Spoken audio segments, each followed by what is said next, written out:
counter with crossed left cheek. Discombobulate. Dazed, will attempt wild haymaker, employ elbow block, and body shot.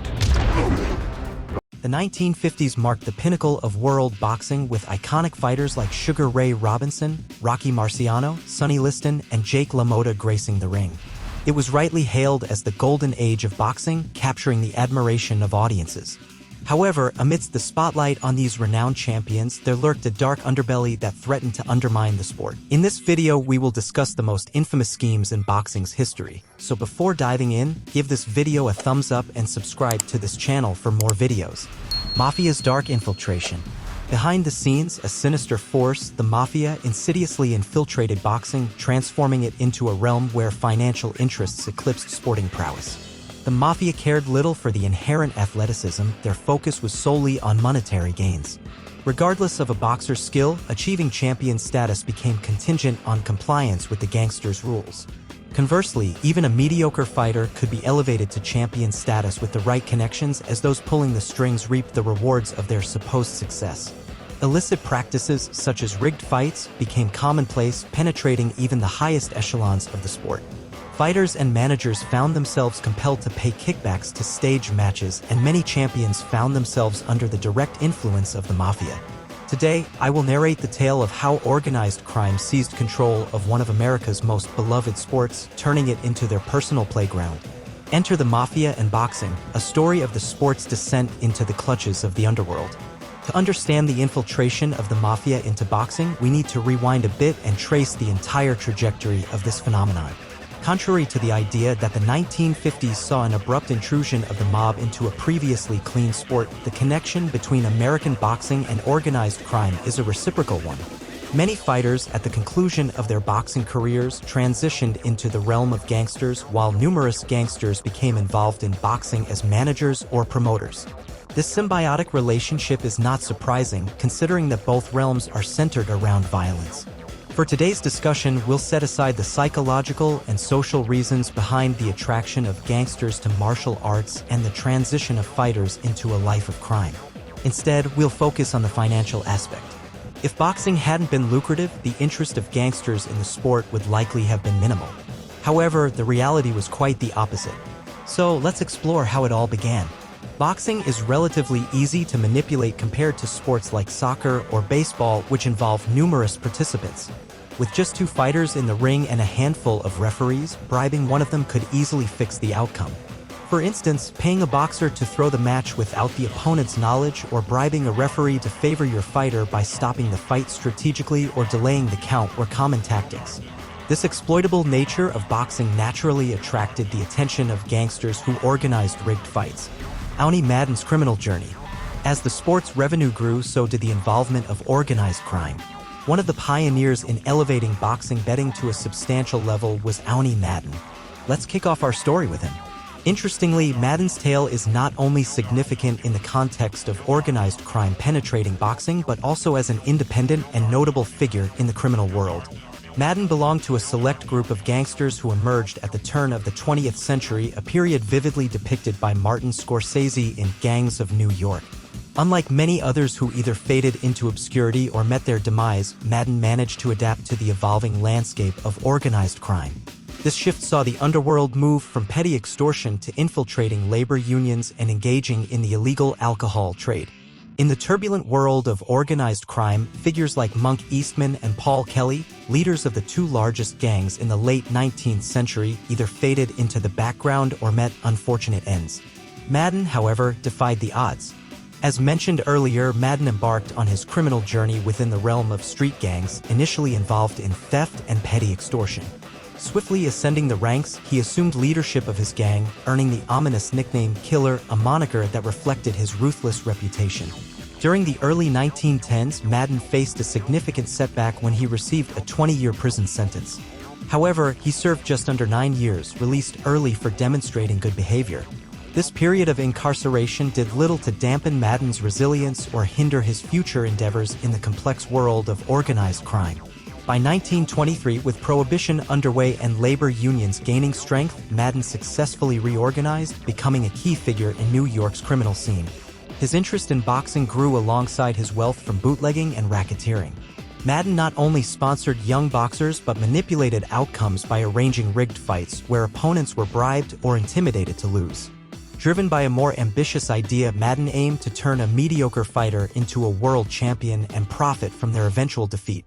He found Primo Carnera, a physically strong but less savvy boxer, and orchestrated his rise to the world championship. Madden ensured Carnera's opponents were either bought off or intimidated, reaping profits from these staged bouts.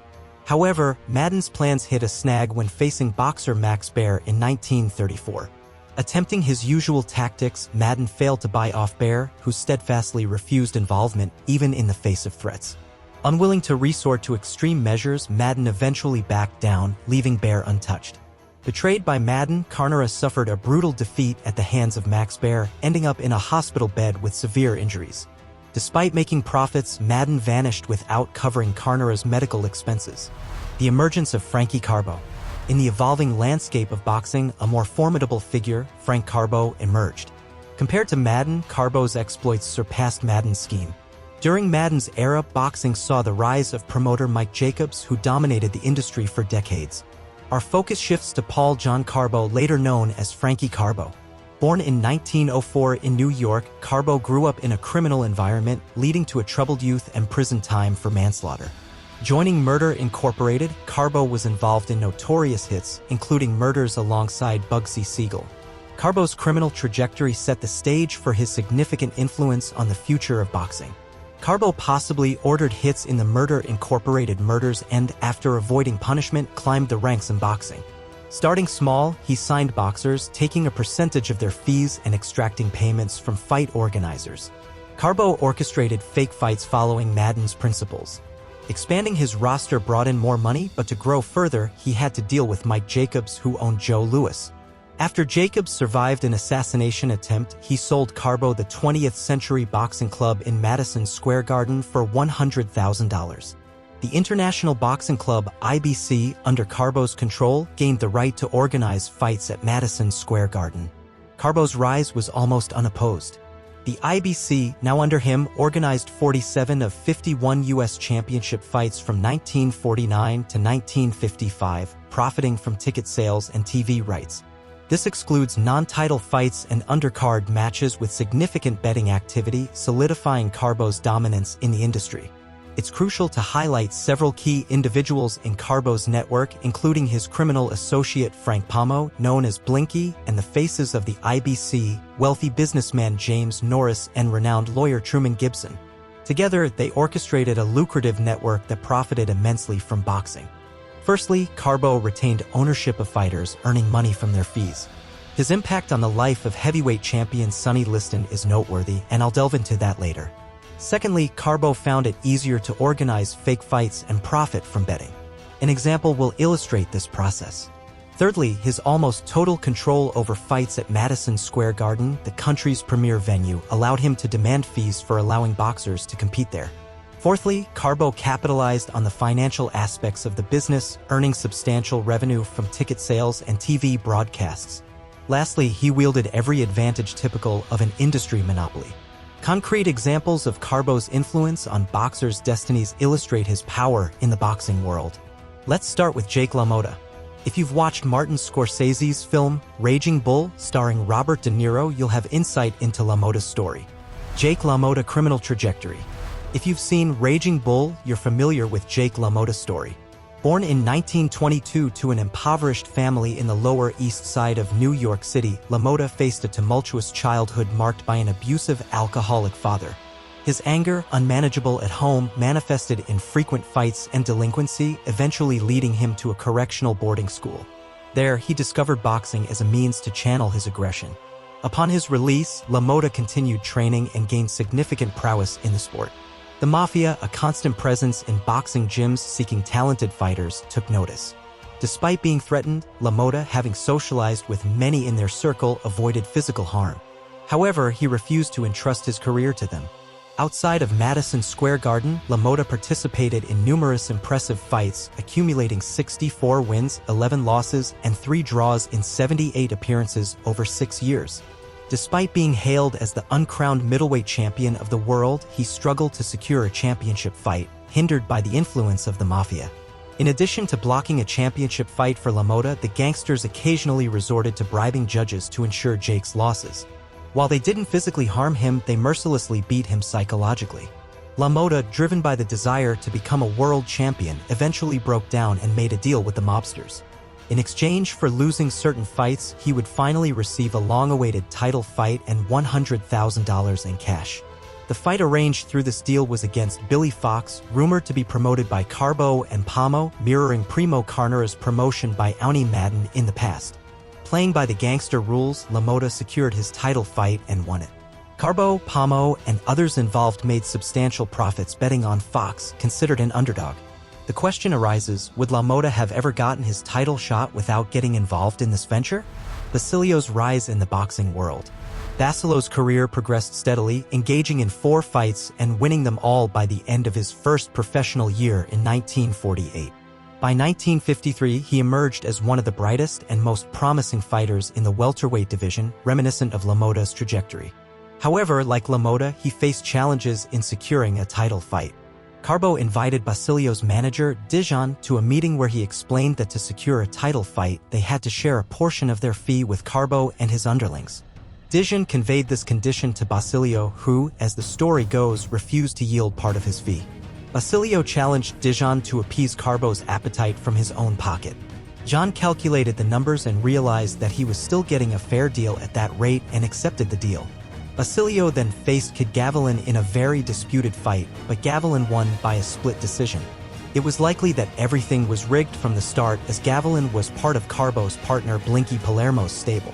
Basilio had only one chance to win, a knockout, but he failed to achieve it. The next title fight that Carmen got was in 1955. The opponent was Tony DeMarco, and Basilio's managers paid Carbo again for the chance, this time through a guy named Gabe Genovese. Carmen won the fight and also a rematch that same year, becoming the welterweight champion of the world. It was later revealed that the cost of making this possible was that Basilio's managers had paid Carbo kickbacks for every fight since the DeMarco fight. A total of $67,000 in such payments had been confirmed. Carbo was not shy about tweaking Basilio's fights as he pleased, such as in the fight with Johnny Saxton. Post-Ali, Liston's career declined, marked by addiction and eventual death from a heroin overdose in 1971. Rumors tied his demise to the mafia, suggesting they extorted money from him for silence about a potential rematch with Ali. The narrative underscores the pervasive influence of organized crime in boxing, particularly figures like Carbo, Pomo, and Salerno. Carbo's eventual imprisonment marked a shift, but the lasting impact of gangsters in the sport persisted, though none matched Carbo's dominance.